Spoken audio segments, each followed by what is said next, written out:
எல்லோருக்கும் வணக்கம். நாங்கள் ஸ்டேஜ் ஏறும்போது சீக்கிரம் முடிஞ்சிடும், எல்லாம் கொஞ்சம் கொஞ்சமாக தான் பேசுவாங்கன்னு நினச்சேன். நான் நினச்சது ஏன்னா இவங்க ஷூட்டிங்கில் அவ்வளோவா பேச மாட்டாங்க, ஒர்க்கில் அவ்வளோவா பேச மாட்டாங்க. ஆனால் இவ்வளோ நேரம் பேசுவாங்க. நான் எனக்கே என்னடா நம்ம கொஞ்சமாக தான் பேசும் போல்க, நிறையா பேசணும் போல்க அப்படின்றத பார்க்கும்போது ஒவ்வொருத்தருக்கும் எனக்கே ஆச்சரியமாக இருந்தது. அவ்வளோ நல்லா பேசினாங்க. அவங்க பேசுறது காரணம் என்னன்னா, இங்கே தான் நன்றி அவங்க சொல்ல முடியும், வேற எங்கேயும் அவங்க நன்றி சொல்ல முடியாது. அது ஒன்று இருக்கு. ஒவ்வொருத்தவங்களும் வேற எங்க அவங்க தனியாக பார்த்து அவங்க நன்றி நன்றின்னு சொல்ல முடியாது.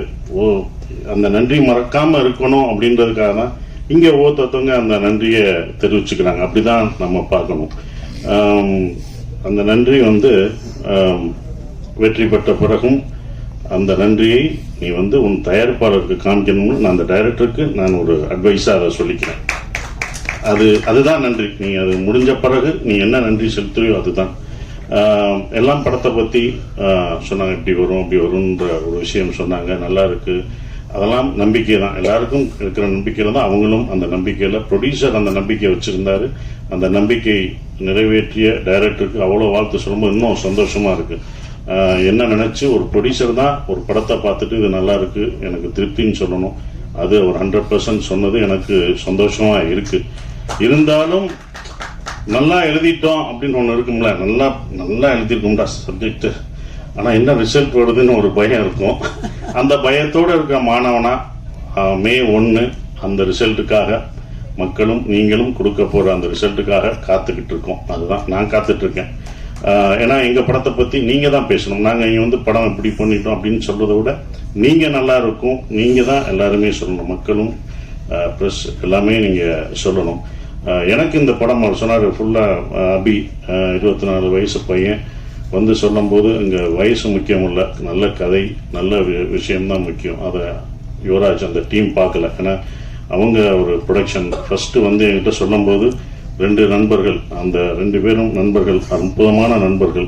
அதுவே எனக்கு பிடிச்சி போச்சு. முதல் பாஸ், நண்பர்களாக இருக்கீங்க, இப்படி ஒரு நட்பா அப்படின்னு ஒன்று இருக்குங்களா, அந்த நட்புக்கே ஏதோ செஞ்சாகணுமே அப்படின்றது. 2வது அவங்க எடுத்த படங்கள் 2மே எல்லாருக்கும் பிடிச்ச படம், கேட்கவே தேவையில்லை, அவ்வளோ பர்ஃபெக்டாக செலக்ட் பண்ணி சொல்லுவாங்க. அப்புறம் நம்ம என்ன சொல்றது, நம்ம தான் அதுக்குள்ளே போகிறேன், நான் தான் இந்த படத்துக்குள்ளே நுழைஞ்சிருக்கேன். அது எனக்கு தான் பெரிய ஒரு விஷயமா நான் நினைக்கிறேன். கதை சொல்லும் போது கூட அப்படியே அந்த மியூசிக்கெல்லாம் போட்டு விட்டாப்புல, அப்படி போட்டு சார் அப்படின்னு வரும் சொல்கிறாப்புல. நான் சொல்லலை, நான் பாட்டு சீரியஸாக பார்த்தேன். கேட்டுக்கிற யுவராஜ் சிரிக்கிறாப்புல, யுவராஜ் அழுகிறாப்புல, என்னடா கூட வந்த ப்ரொடியூசர் அழுகிறாப்புல. நான் அப்படி திரும்பி பார்க்குறேன், ஒரு சவுண்டு கேட்குதுன்னு பார்த்தா பக்கத்தில் இருக்கிற ப்ரொடியூசர்ஸ் அதுக்கு அழுகிறாப்புல. திடீர்னு அவர் சிரிக்கிறாரு. ஓகே, இது சைடு எஃபெக்ட் கொடுக்குறாங்க போக்கு அப்படின்னு நினச்சேன். அதுக்கப்புறம் எனக்கு உண்மையிலே கதை ரொம்ப பிடிச்சிருந்தது. ஏன்னா நான் கேட்ட கதையிலே ரொம்ப நாள் ஆச்சு நான் அப்படி கேட்டு உண்மையிலே ஒரு கதையை முதல்ல இருந்து கடைசி வரைக்கும் எந்தவித மாற்றமும் செய்யாமல் அப்படியே இருக்கிற இதை மாற்றிக்கலாம் அப்படி மாற்றிக்கலாம் அப்படி மாற்றிக்கலாம் அப்படி எதுவுமே இல்லை. அது கரெக்டாக இருந்தது. அது கரெக்டாக தான் எடுத்திருக்காங்க. எந்த மாற்றம் இல்லாமல் செஞ்சது தான் இது அபியோட இந்த டைரக்டரோட வெற்றியாக நான் நினைக்கிறேன். அது ஒன்று.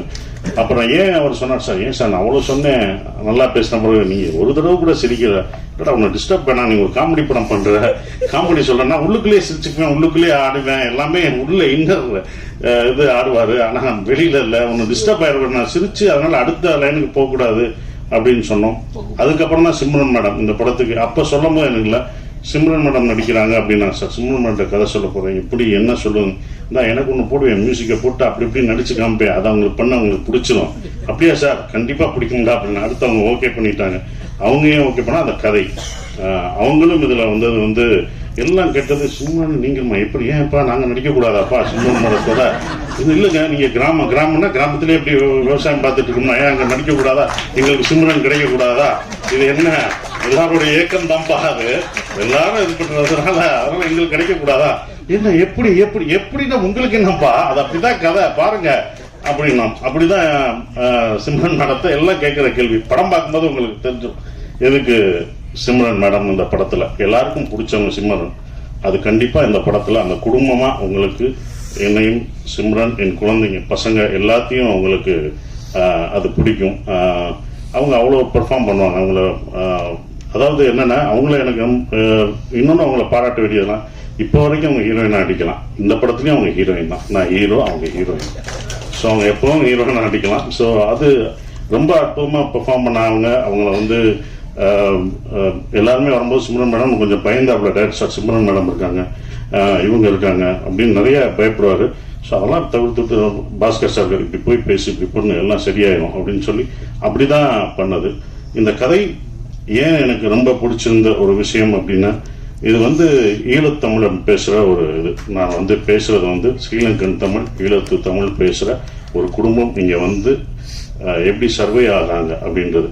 இது பார்க்கும்போது உங்களுக்கு காமெடியாக தெரியும், காமெடியாக இருக்கும். எப்படின்னு யூஸ்வலாக ஸ்ரீலங்கன் படமோ ஒரு ஈழத்தமிழர் படங்கள் எடுக்கும் போதோ அது சோகமாகவும் கஷ்டமாகவும் தான் நம்ம பார்த்துருப்போம். இந்த படம் சந்தோஷமாக இருக்கும், உங்களுக்கு சிரிக்க வச்சுட்டே இருக்கும். ஆனால் உள்ளுக்குள்ள உங்களுக்கு ஒரு விஷயத்த சொல்லிக்கிட்டே இருப்போம், அவங்க வழிகளை. அதாவது ஒரு சந்தோஷத்தை, வலியை மறைத்து தான் சந்தோஷத்தை நம்ம கொடுக்க முடியும். அந்த வலிகளை மறைத்து இந்த குடும்பம் உங்களுக்கு சந்தோஷத்தை கொடுத்துட்டே இருக்கும். அப்படிதான் வரும். ஏன் அவங்க சந்தோஷம் கொடுக்குறாங்கன்னா, அவங்க அடுத்த ஜென்ரேஷன், அவங்க குழந்தைகளுக்கு, அந்த குழந்தைகள் நம்ம பட்ட கஷ்டம், நம்ம விட்டு வந்த உறவுகளையும் நம்ம தமிழையும் நம்ம விட்டுறக்கூடாது, நம்ம குழந்தைகளை சந்தோஷமா வச்சுக்கணும்னு அவங்க வழியை மறந்து கொடுக்கக்கூடிய படமா அது இருக்கும். அதுதான் அவங்க வழியை மறந்து அந்த குழந்தைகளுக்கு சந்தோஷத்தை கொடுக்குறாங்க. உலகத்தில் உள்ள எல்லா தமிழரும், இது எல்லாருக்குமே பொருந்தும். எல்லா தமிழர்களுக்கும், உலகத்தில் உள்ள எல்லா ஈழத்தமிழர்களும் அவங்க பசங்க பார்க்கும்போது, இந்த படத்தை பார்க்கும்போது நம்மளுடைய கல்ச்சரையும் நம்மளுடைய தமிழும் மறந்துட்டு நம்ம இங்கிலீஷ் பேசிட்டு இருக்கோம். கண்டிப்பா தமிழ் நம்ம மொழியை கத்துக்கணும் அப்படின்ற ஒரு 10 பேர் வந்து அப்படி வந்து மாணவர்கள் வந்தாங்கன்னா, பசங்க வந்தாங்கன்னா, அதுதான் இந்த படத்தோட வெற்றியா நான் நினைக்கிறேன். அது கண்டிப்பா நடக்கும் அப்படின்ற அந்த நம்பிக்கை எனக்கு இந்த படத்து மேல ரொம்ப ஸ்ட்ராங்கா இருக்கு. எல்லாம் நம்பிக்கை தான் இருக்கு. அது மாற்றும், உலக தமிழ் எல்லாரும் பார்ப்பாங்க அதை அப்படின்ற நம்பிக்கை இருக்கு. அவங்க ஃபேமிலியோட கூப்பிட்டு வந்து பார்ப்பாங்க.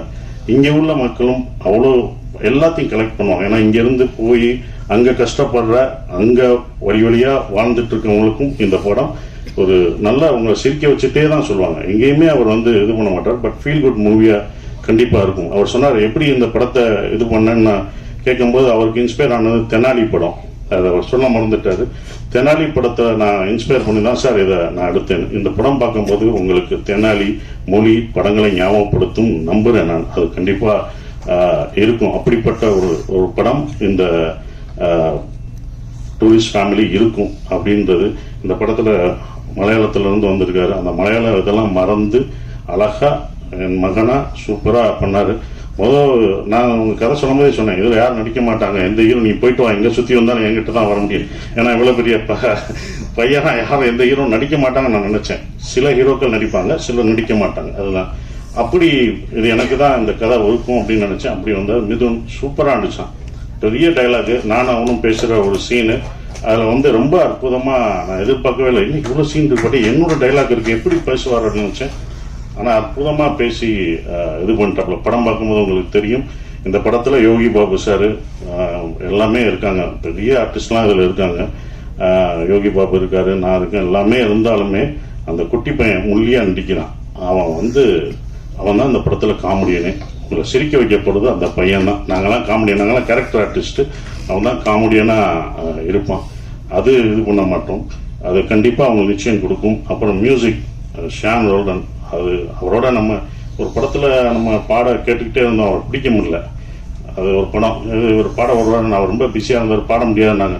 ஆனா இந்த படத்துல எனக்கு 2, 3 எத்தனை வாய்ஸ் கொடுத்துக்கிட்டே இருக்காரு. இது பார்த்தாலும் அடுத்த படத்துல ராஜ்மோகன் படத்துலயும் அவர் தான் மியூசிக்.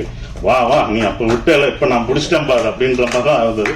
பட் ரொம்ப ஜாலியா இருந்தோம். நாங்க ப்ரொமோஷன் போடுறதுலாம் அவரும் நானும் அழகா சேர்ந்து போயிட்டு இருக்க ஒரு விஷயம். மோகன்ராஜ் எனக்கு ரொம்ப சந்தோஷமா இருக்கு. ஈசன்ல பண்ண மோகன்ராஜ் இந்த படத்துல முழு பாடல்களும் எழுதியிருக்காரு. அடிக்கடி அவரை பாராட்டி சொல்லும் போதெல்லாம் எனக்கு நான் ஜெயிச்ச மாதிரியே அப்படி இருக்கும். அவரை பத்தி சொல்லும் போது சார் தேங்க்யூன்னு சொல்ற மாதிரி. மோகன்ராஜ் சார் அப்பவே அவர் நல்லா தெரிஞ்சிருக்குன்னு சொல்லி இதெல்லாம் எழுதியிருக்காரு, எனக்குலாம் தெரியல, நீங்க எந்த பாட்டு எழுதியிருக்காங்க, இந்த பாட்டு எழுதியிருக்காங்க ஷாண்டோல்னு சொல்லுவாங்க. தெரியுங்க அவர்கிட்ட, நான் அப்ப இருந்து சொல்றேன், பின்னாடி உட்காருங்க, முன்னாடி உட்காருங்க, முன்னாடி உட்காருங்க. இன்னைக்கு முன்னாடி உட்கார்ந்து இருக்காரு. இப்பதான் நீங்க எல்லாருக்கும் தெரியுவீங்க.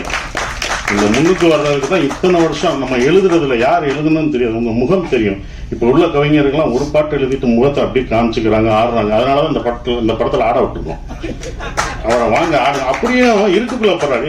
ஏற்கனவே முகம் தெரியலன்னா உன்னை இங்கே ஆட வைக்கணும் அப்படின்னு சொல்லிட்டு இருட்டில் தான் ஆடிடுவார். அப்பயும் கூப்பிட்டு வந்து இந்த படத்தில் ஆட வச்சிருக்கோம். ஸோ அவ்வளோ சிறப்பாக இந்த பாடல்கள் எழுதியிருக்காரு. ஆனால் ஒன்று சொல்லுவார் அடிக்கடி, எனக்கு ரொம்ப பிடிச்சிருந்த வரிகள்லாம் நிறைய எழுதியிருக்காரு.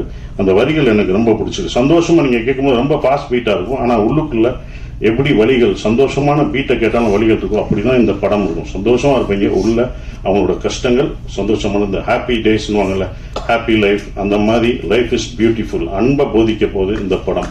வெளியில வரும்போது நீங்க அன்போட வந்தாலே அதுவே எங்களுக்கு வெற்றின்னு நினைக்கிறோம். அப்கோர்ஸ் இவங்க எடுக்கிறாங்க இந்த படம் இன்னொன்னும் பர்சனலா ஜெயிக்கணும். ஏன்னா அவங்க எடுத்த 2 படத்தோட இதோட ப்ரொடக்ஷன் காஸ்ட் ரொம்ப ஜாஸ்தியா இருந்தது. நானே இப்போ இந்த என்னப்பா இவ்வளவு செலவழிக்கிறீங்க வேணாம்ப்பா அப்படின்னா, இல்லை சார் இந்த படத்து மேல எனக்கு நம்பிக்கை இருக்கு, இதை நல்லா பண்ணும் சார் இவங்கெல்லாம் வரணும் அப்படின்னு சொல்லி அவங்க பண்ணது மறக்க முடியாத ஒன்று.